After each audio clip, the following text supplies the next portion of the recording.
The air in the underground garage was cool, almost reverent. The hum of expensive cars sleeping under polished concrete and steel filled the space like a secret orchestra. At the center of it, Reginald Cross, a 70-year-old man of impeccable posture and quiet authority, slid into his midnight blue 1965 Bentley. His violet silk shirt and tailored cream trousers spoke of a lifetime of refinement, not ostentation. This was a man who understood the value of things built to last. Today, all he wanted was a simple drive along the coastline, the ocean breeze a soft reminder that life still had moments of grace left for him. He turned the key, and the Bentley purred, a living machine. Then came the sound of tires screeching, a jarring interruption to the calm. A police cruiser hurtled down the ramp, skidding into reserved spots as if the world itself had no right to be still. The driver's door flung open, and a uniformed officer emerged, imposing and tense, eyes scanning not for danger, but for someone to blame. "Where did you steal this car?" the officer demanded, voice sharp, assuming guilt before reason. "People like you don't own Bentleys." Reginald's calm, deep voice cut through the tension. "This car belongs to me. I live here. Registration is in the glove box." The officer didn't bother to check. He ordered Reginald out, cuffs at the ready, suspicion masquerading as authority. Within seconds, steel bit into his wrists, tight enough to numb his fingers. Yet, through the sting, Reginald's dignity remained unshaken.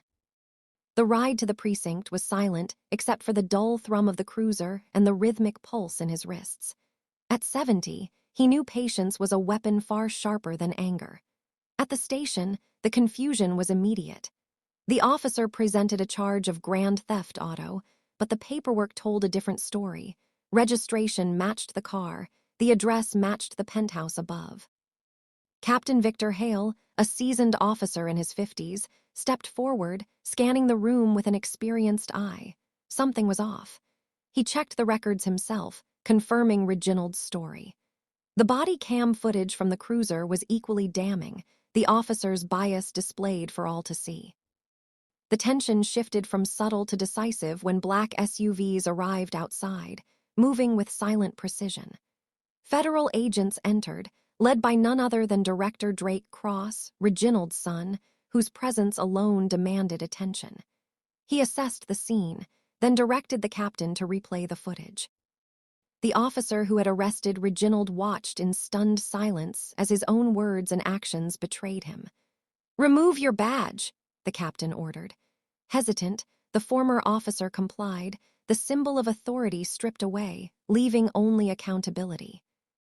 Reginald stood, bruised but unbroken, as his son approached. "Dad, are you hurt?"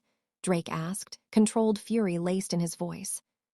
"Just bruises," Reginald said calmly, the red marks from the cuffs visible but not defeating his spirit. Months later, the officer faced the full weight of justice. Convicted of civil rights violations and unlawful arrest, sentenced to 7 years in federal prison. Reginald returned to his quiet life, his dignity intact, a man proven right not by force, but by patience, presence, and the unshakable truth. If you believe that success, age, or the color of one's skin should never invite injustice, make sure to like this video and subscribe to Story Arc. Because true justice protects everyone, without exception.